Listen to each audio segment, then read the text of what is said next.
Hi everybody. This video we will going to talk about finger positions, movements, and so on. You will need to learn how to position your fingers the right way on the piano.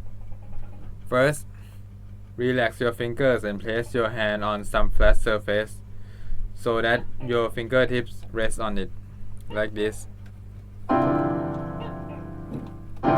Make sure it is relaxed. Your wrist should be at the level with your knuckles. Position your hand and fingers in the shape of dome and keep your fingers curved. Take your wrist in the same level and position your hand in the shape of dome like this.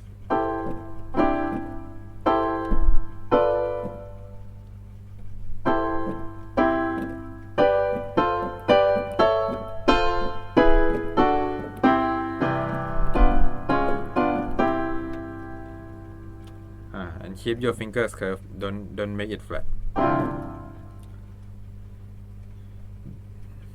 The nails of your thumb should be parallel with other fingers when you view from above. The bending of your thumb will make it useful when you playing the chords with wide spans.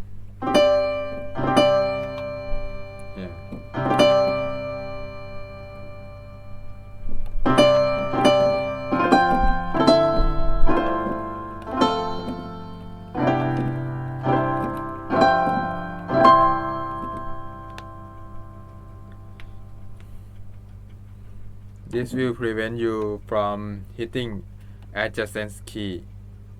It also helps to position the thumb such that you use the right muscle for raising and lowering the thumb. Your fingering will be positioned in the way that they curve down slightly and are curved while hitting the surface at a 45-degree angle. This curved position will help the fingers keep playing actively between all the black keys. With this, you will be like me.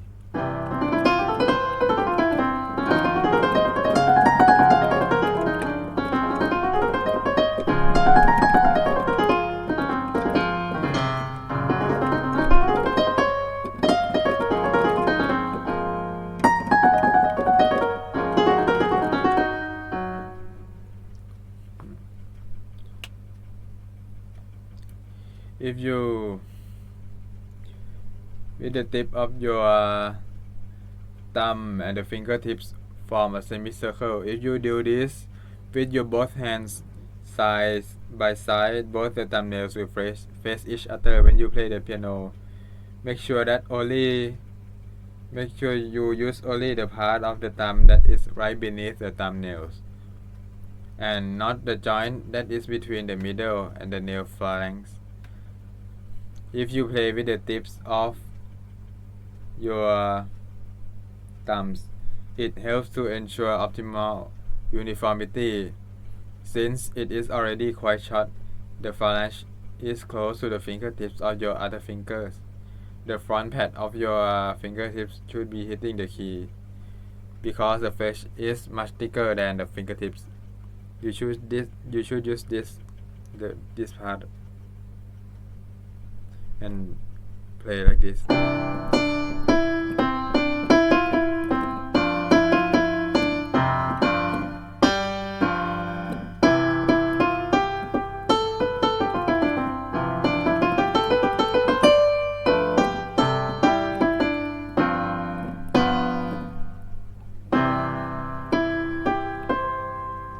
Okay.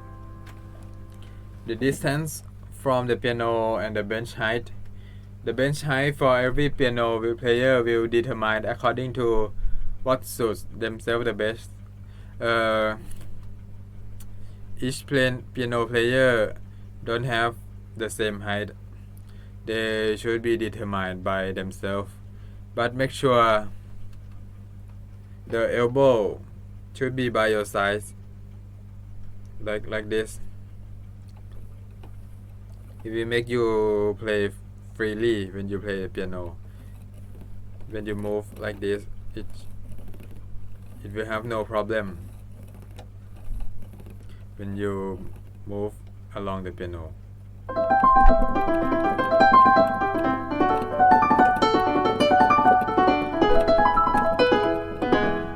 You should watch the classical piano player in like YouTube or other concerts. They will have very beautiful position from their bench height.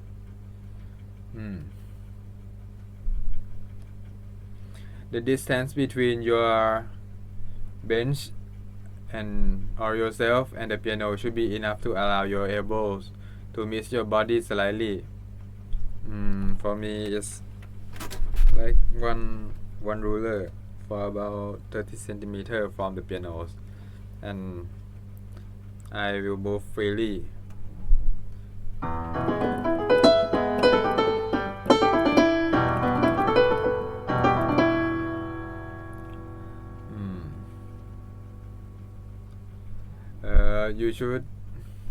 You shouldn't sit in the middle of the bench, and instead position yourself a little closer to the front edge of it. This will allow you to place your feet properly on the pedals or the floor. You should always pay close attention to the bench height and the exact location of the bench. It makes a lot difference when you are playing the chords. To test the position, the height of your position, that if is it okay, you could test by playing two black keys with your full power. Play as loudly as you can. For me, this is the loudest I can with this position, and is the position that I'm the most comfortable to play. And if I be lower,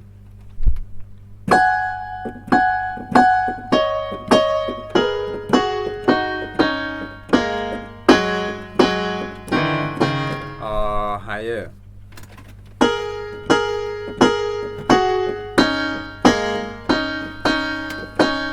it's actually loud, but the sound is not as smooth as I play when I'm this height.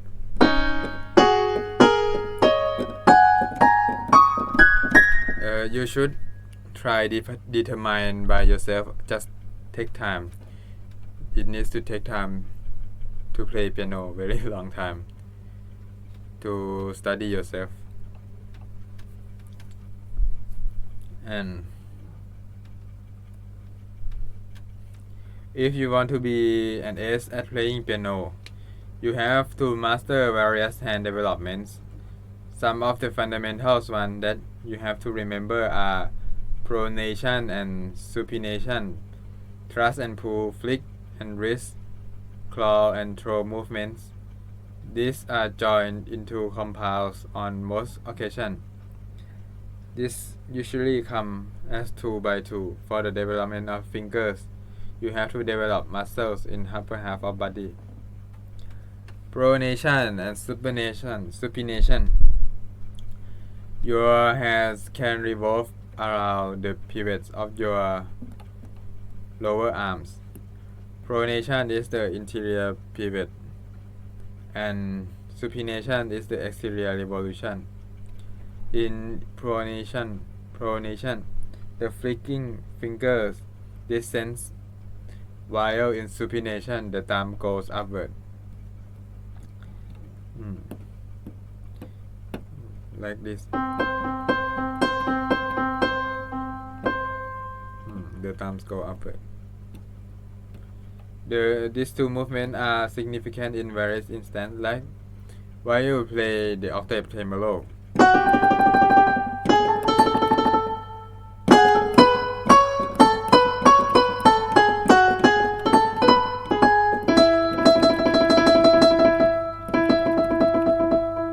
Hand pivots occur when with the radius turning against the ulna.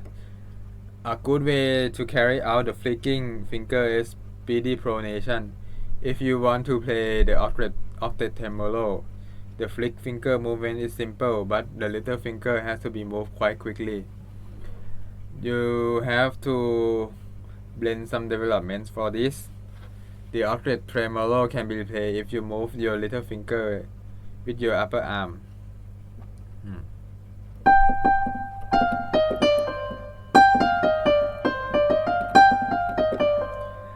And your little finger with your upper arm and your thumb with your lower arm. This along the finger movements will let you play octave tremolo. Yeah, the thumb is moving upward and this is descent.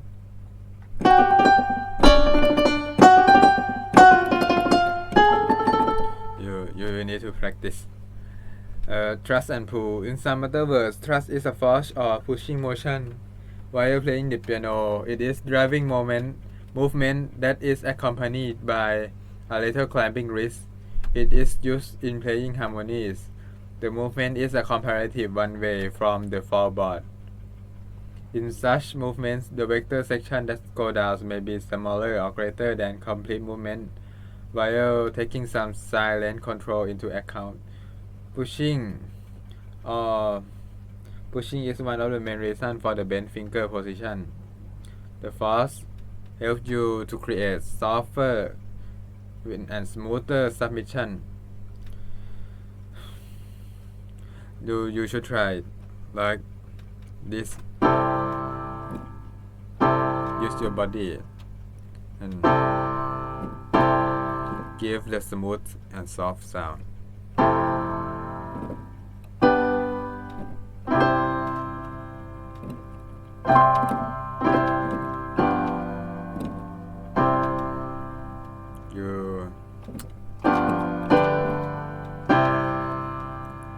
It's how you give the sound of the piano. The more you do it, it's the more smoother and it sounds better. Claw and throw. When you move your fingertips towards your palm, it is called a claw. Yeah, like this. Towards your palms. When you open your finger outward into straight position, it's called a throw.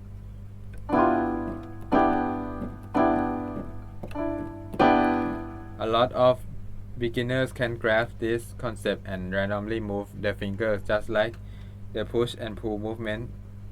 This allows more movement with a smaller key drop. Keep this in your mind and try out different approach instead of focusing on descending your fingers down for a key drop. Trial and error will allow you to see what works for you and what doesn't. The claw movement is easier and more as compared to the throw position. Throw is a mix of hook and toss. You loosen the key drop by pushing your fingers outward, but with smaller claw position. I like the claw position. It makes my playing faster.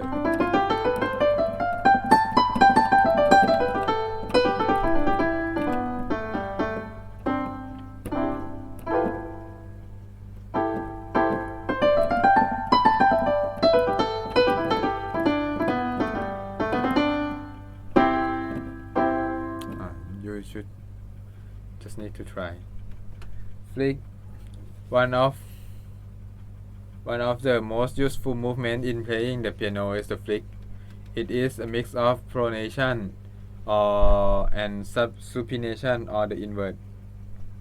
It is similar to snappy pivot with a counter turn of your hand. Nearly all duplicate sets can be played at any speed. During a quick practice session, speed comes into playing while interfacing duplicate sets. The flick is very similar movement to a large placement. It is especially so when it is used in scales and arpeggios. Single flicks can be laid very swiftly without any pressure, and it adds speed of playing later. Like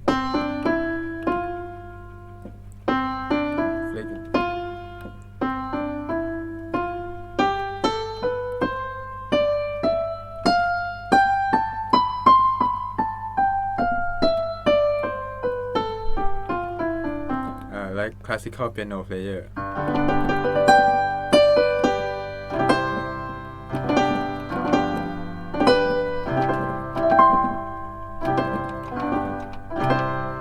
They flick a lot. However, a brisk flick should be restacked because repeat quick flicks can be annoying.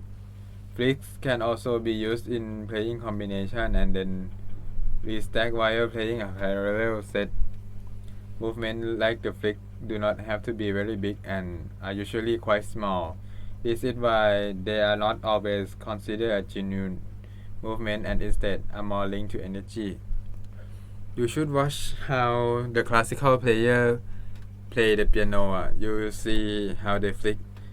It makes the energy when you play the piano feel more naturally when you listen to them.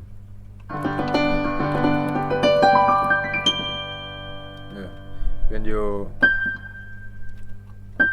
it leaves a little things of the piano sounds. You might need to try with your piano to hear the sounds of it. Wrist motion. As we mentioned before, the wrist motion is another important part of playing piano. It is especially vital when you play with your index finger or thumb. The general rule for wrist motion is that you should rest your wrist for the pinky finger and lowering it when you use with the thumb. However, it is not a hard and fast rule. You can add wrist motion to pronation and supination to create rotational movement while playing some down section on left hand backups. Your wrist can be moved in many directions. However, when you play, your lower arm should be in line with fingers you are playing with, and this can be achieved side to side wrist movement. Wrist motion.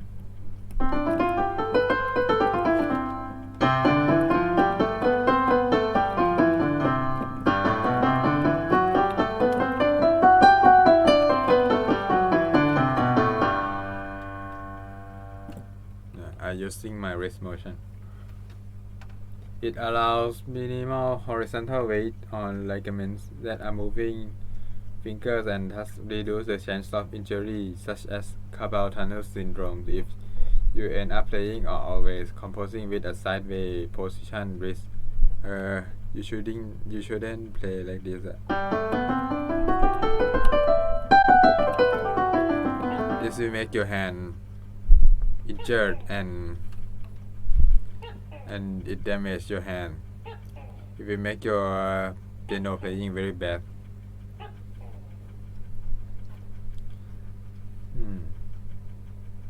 As far as complete unwinding is concerned, your free wrist can serve as a pre-imperative. Body motions. There are a lot of tutors in experts who give support for using the whole body while playing the piano.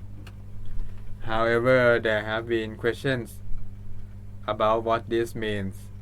People also wonder if there are any specific criteria for when body motion should be used while playing the piano. A lot of research has shown that the playing technique depends more on finger and hand movement as well as the ability to relax. It would be impractical to expect the body to remain still and when the hands are connected to the body frame. It would be natural for the body to move when you move your hands and as well. The body follows the movement of the sides. Body motion.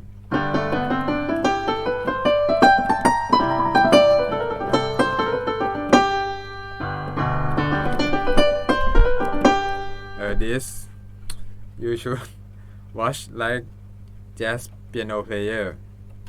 They use a lot of body motion. Good example is like Keith Jarrett. He always move side by side. It will make the force that you play.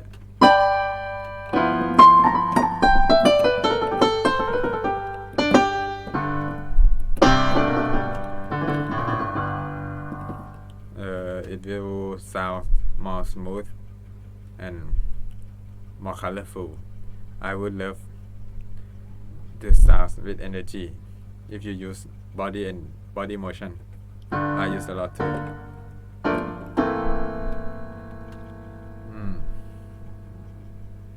As we mentioned in another part of the book, relaxation is a very important part of playing piano as well.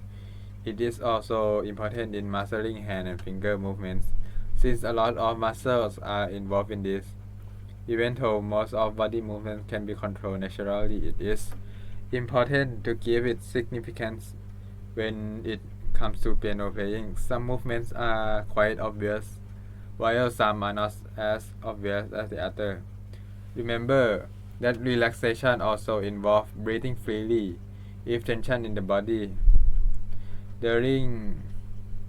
If you experience a dry throat after practicing piano, it signifies uneasiness or tension in the body. Sorry. During relaxation, you should only be using the muscles that are required for playing, and all other muscles should be rest during that time. Finger motion. Before you think of learning any other useful movement, you should also consider separation of the main body frame from your hands, fingers, and upper arms. If there is tension in the body, then all interconnect muscle may result in unexpected mistake while playing. This will destroy all your playing if you have a bad finger motion. For instance, if you move one hand, it may cause an involuntary movement in your other hand due to connection between your muscles. Like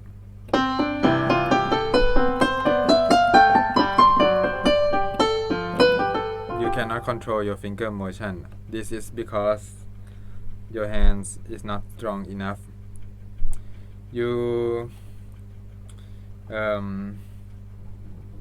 This step you must practice the piano a lot to master it, the finger motion.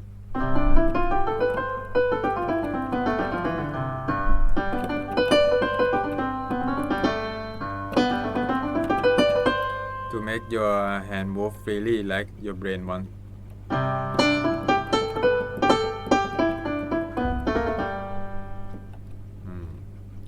Practice some hard exercise.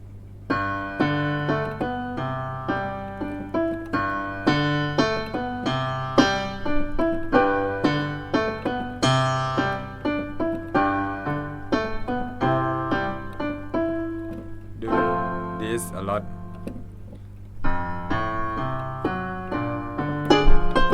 Yeah, sometimes I cannot control it too because I didn't master it yet.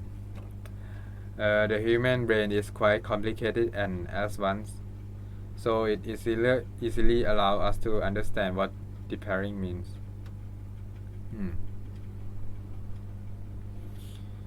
This is one reason why you should practice deparing. When you learn a new thing, the coupling effect comes into play unless you keep practicing. One of the worst ways in which coupling comes into play is when you learn something difficult while dealing with stress. When you make a stressful and deliberate attempt to try and learn something new, you might also be adding some unnecessary movements.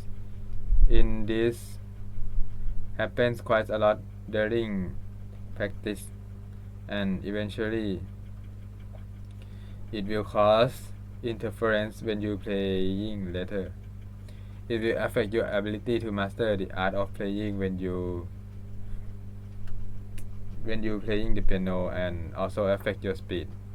However, you keep consistently practicing the right way, it will help you eliminate such unnecessary movement. So you should start slowly until you master it, and then you increase the tempo a bit and then a bit. This is the fastest way and the most smartest way to play the piano and practice the piano. Not only piano, every music you play, you will need to do like this. Just like running, you cannot run if you don't learn how to walk, and you cannot swim if you don't know how to use your body the correct way to swim. Yeah, it's the same as playing piano. For instance, if you play softly, if you want to play softly, you need a dependable and constant platform to generate such automated process from your arm and hand. Have many potential movements that can act as a reliable platform. When your hands are connected to steady body, you get a reference platform. You can infer from this that the general precision of an excellent pianist comes from the body and not the fingertips. Yeah. You need to practice until you master. Don't rush it. Just take time doing this, and you will be the ace of the piano.